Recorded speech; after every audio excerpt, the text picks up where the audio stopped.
शांति। आज यदि किसी की अचानक मृत्यु हो जाती है, साथ छोड़कर चले जाते हैं, तो उनका जन्म कहाँ होगा, कैसे होगा, आइए इन सब को जानते हैं इस वीडियो के माध्यम से। क्योंकि सबकी ये इच्छा होती है, सभी को ये जानने की बड़ी ही इच्छा रहती है कि यदि कोई संबंधी, कोई परिजन की मृत्यु हो जाती है, हमारा साथ छोड़कर चले जाते हैं, तो वो कहाँ गए होंगे, कैसे होंगे, कहाँ उनको जन्म मिला होगा, या फिर स्वयं के बारे में भी बड़ी चिंता होती है कि हम शरीर छूटने के बाद कहाँ जाएंगे, कैसे हमें जन्म मिलेगा, कहाँ मिलेगा। तो आज इन सबको जानते हैं। यदि आपका अचानक शरीर छूट जाए तो आपका जन्म कहाँ होगा, आज इसको जानते हैं। इस वीडियो को अंत तक जरूर देखिए और ध्यान से समझने की कोशिश कीजिएगा, क्योंकि आत्मा अजर अमर अविनाशी है। वो किसी को दिखाई नहीं देती, ना ही आत्मा की मृत्यु होती है। आत्मा एक शरीर छोड़कर दूसरे शरीर में चली जाती है। शरीर छोड़ने के बाद आत्मा कहाँ जाती है, इस बात का लोगों को पता नहीं है, लेकिन मनुष्य अपनी अपनी मतें इस बात पर देते हैं। बहुत लोगों की मतें हैं। कोई कहते हैं मनुष्य के शरीर छोड़ने के बाद मनुष्य यदि पाप कर्म करते हैं तो पाप करने से वो नरक में जन्म लेते हैं, उनको नरक में जन्म मिलता है। और यदि मनुष्य ने अच्छे काम किए हैं, पुण्य कर्म किए हैं, तो फिर वो स्वर्ग में जाकर जन्म लेते हैं। फिर कोई कोई कहते हैं कि आत्मा शरीर छोड़ने के बाद परलोक चली जाती है। अब सोचिए, ये नरक कहाँ होता है और स्वर्ग कहाँ होता है, और ये परलोक कहाँ है, ये किसी को कुछ पता नहीं है। बस सभी की ये मतें हैं।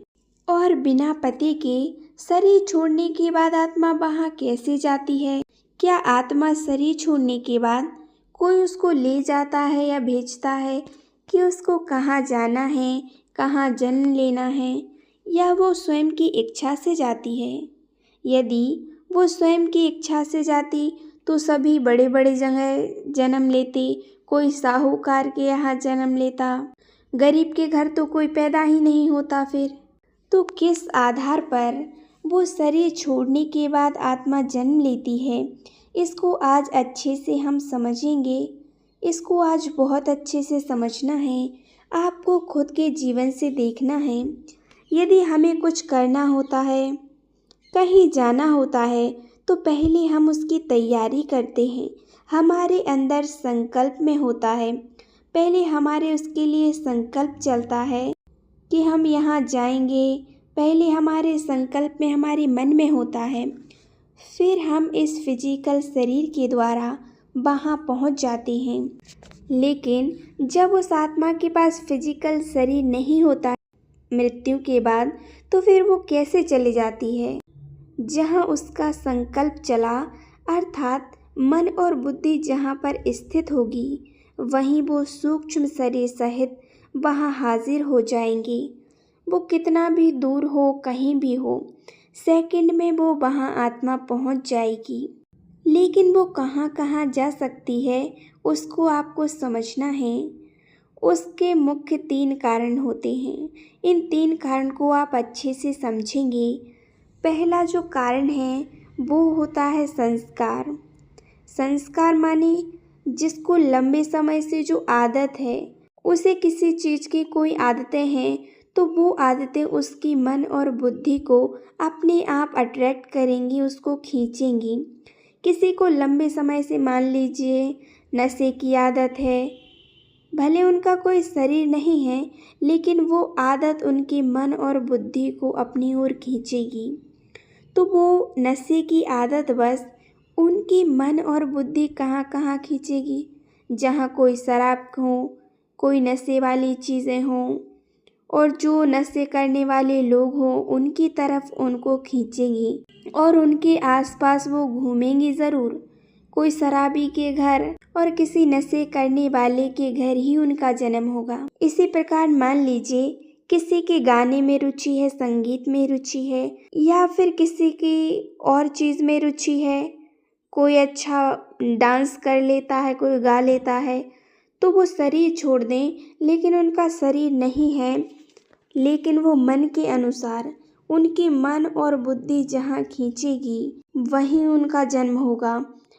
उनका मन और बुद्धि वहीं संगीतकार के घर, म्यूजिशियन के घर, वहीं पर आसपास चक्कर लगाएंगे और उसी के आसपास उनका जन्म होगा।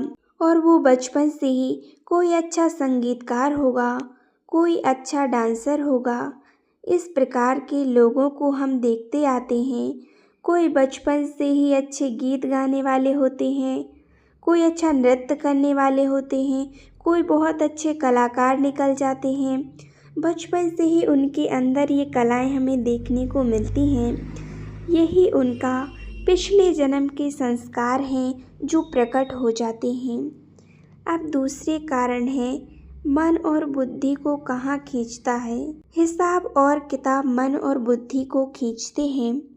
भले आपका शरीर नहीं है, आत्मा ने शरीर छोड़ दिया है, लेकिन यदि आपका किसी के साथ हिसाब किताब है, किसी से कुछ लेना देना है, भले आपका शरीर नहीं है, लेकिन किसी का आपको कर्जा चुकाना है, किसी से आपको कुछ प्राप्त हुआ था, तो उनकी याद आपको बहुत आएगी। किसी को आपको कुछ देना था, लेकिन उन लोगों की याद आपको ज़रूर आएगी। और जहाँ याद आएगी तो आत्मा सूक्ष्म शरीर सहित वहाँ हाजिर हो जाएगी, वहाँ आसपास चक्कर लगाएगी, वहाँ घूमेगी और वहीं आसपास उसको जन्म मिलेगा। तीसरी बात है मन और बुद्धि संबंधों में खींचती है। जहाँ संबंध मन और बुद्धि को खींचता है, पिछले शरीर का जो संबंध है, किसी ने आपको बहुत प्यार दिया, बहुत सुख दिया, बहुत आपका साथ दिया हो, आपको आगे बढ़ाया हो, आपकी बहुत मदद की हो, तो आपको ज़रूर उनकी याद आएगी और आत्मा सूक्ष्म शरीर सहित उनके आसपास चक्कर लगाएगी और वहीं आसपास आपको जन्म मिलेगा। यदि किसी ने आपको बहुत दुख भी दिया हो, किसी ने माना बहुत दुख दिया है, आपकी दुश्मनी है, तो उसकी भी याद आपको ज़रूर आएगी। ना चाहती हुई भी आप उसको भी याद करेंगे और वहाँ भी आत्मा चक्कर लगाएगी। और ये दोनों ही संबंधों में आत्मा किसी को सुख दिया हो या किसी ने बहुत सुख दिया या किसी ने बहुत दुख दिया, तो दोनों प्रकार के संबंधों में लोगों की याद आएगी और आत्मा सूक्ष्म शरीर सहित उन दोनों प्रकार के लोगों के आसपास घूमेगी और वहीं आसपास उसको जन्म मिलेगा।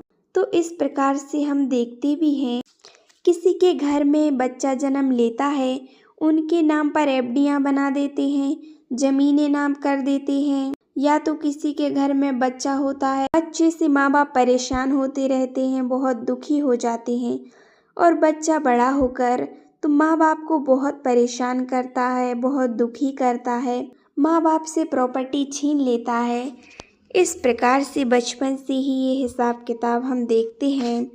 तो यह हिसाब किताब इनको हम समझते हैं, तो ये हिसाब किताब हैं जो पिछले जन्म के हैं, इन्हें हमें चुकता करना ही पड़ेगा। वह आत्माएं अपने हिसाब किताब को बराबर करने ही आई हैं।